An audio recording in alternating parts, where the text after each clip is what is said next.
नमस्कार प्रणाम। हम शालिनी तिवारी एगो बेटी के बियाह के गीत सुनावे जा रहल बनी।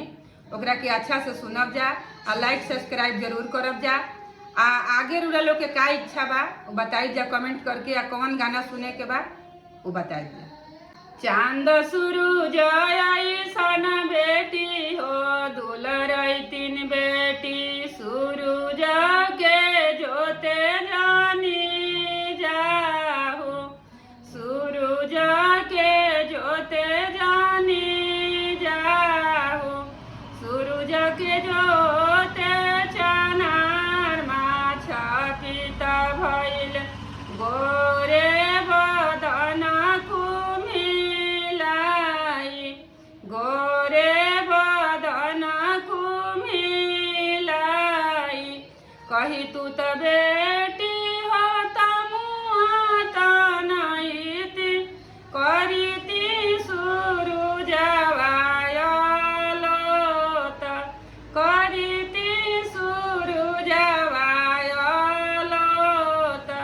सूरुज के जोते चनार माछा पिता भइल गोरे बदन कुमिलाई काहे लागी बाबा हो तमुआत नैबा काहे लागी सूरुजयलोत काहे लागी सूरुजयलोत अरे आजू के राते बाबा रहू रे महलिया बिहाने जाइबो बड़ी दूर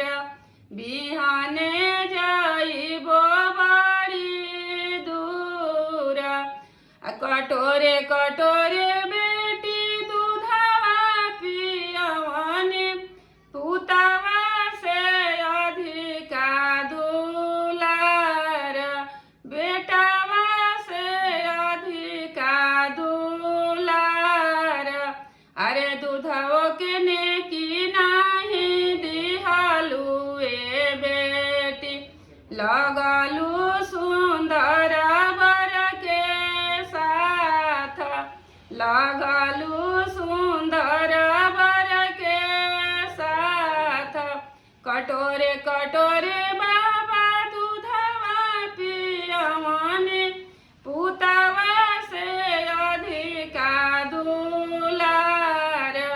बेटवा से अधिका दुलार अरे दूधवा के नेकी दी है भैया हो कवन भैया जिन्हीं भैया